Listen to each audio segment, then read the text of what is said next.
Кийинки суроо, жыныстык мүчөгө уруктук кирип кетсе боюна болуп калабы, кыздык айрылбаса деле дейт.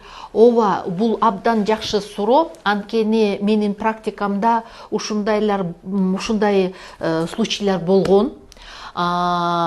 Биз срогу өтө эле чоң болуп, бир 16 недель, бул 4 ай болот да, ошондой срокто пациентка келип, ушундай проблемам бар, месячныйым келбей калды, бирок мен кыздыгымды алдырта элекмин деген суроо менен келген. Биз консилиум кылып, көп врачтар чогулуп, креслодан караган убакта кыздыгы ордунда эле турган, бирок УЗИге тартып көргөндө жатынында 16 жумалуу, ошондо 4 айлык бала уже кыймылдаган бар болчу ошол убакта.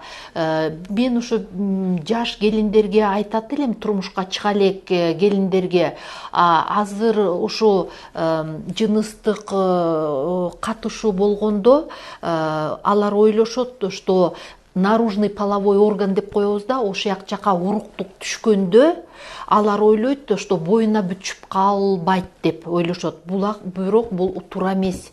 Анткени сперма ушунчалык бат жүрөт, ал суюктук болгон соң девственный плевада, менструация чыккан жер бар да, ушундай биз отверстие деп коебуз анычы. Ошол жактан ошо суюктук ичине кирип, жатынына кирип, боюна бүтүп, овуляция болуп, бул эң негизгиси месячный бүтүп, середина цикла овуляция деп коебуз. Жана жумуртка уже